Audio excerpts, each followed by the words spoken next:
Hello friends, আমি রিমি চলে এসেছি একটা নতুন ব্লগ নিয়ে। আজ আমি যাচ্ছি আমার পিসির বাড়িতে। এটা আমার বোনু আর একটা সঙ্গে বান্ধবীও যাচ্ছে।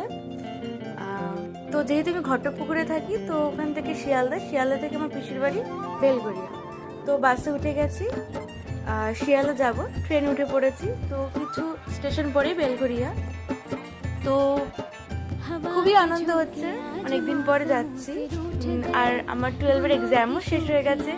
তো ওইখান থেকে অনেক ঘুরতে যাওয়ার প্ল্যান আছে, যেরকম বড় মার কাছে যাওয়ার ইচ্ছা আছে, পুজো দেওয়ার ইচ্ছা আছে।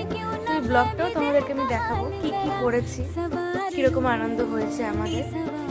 তো এসে পড়েছে, এটা হচ্ছে বেলঘরিয়া বাজার। বাজার থেকে এবার টোটোতে ধরে সোজা চলে যাব, বেশি দূর না। তো আমার পিসি বাড়িটা পুরোটাই হচ্ছে কলকাতার ভিতরে বলতে পারো, পুরো টাউন এলাকা। আর ওখানে না বন্ধুর একটা সুন্দর ঝিল আছে, যেখান থেকে খুব সুন্দর হাওয়া হয়।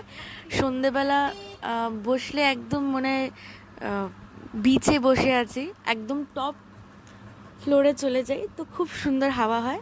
এই যে এই লেকটা, খুব সুন্দর একটা ঝিল পায়। আর ইনি আমার পিসি, আমার বোনু গিয়ে একদম গলা জড়িয়ে ধরেছে। তো চলে এসেছি, এবার শুধুমাত্র তাদের গিয়ে ফ্রেশ হব। ফ্রেশ হয়ে পিসি তাড়াতাড়ি বললো তোরা ফ্রেশ হয়ে নে, আর আমি শরবতগুলো দিচ্ছি। তো এবার ফ্রেশ হব। তো টাটা বন্ধুরা, দেখা হচ্ছে নেক্সট ব্লগে। ভালো থেকো সবাই।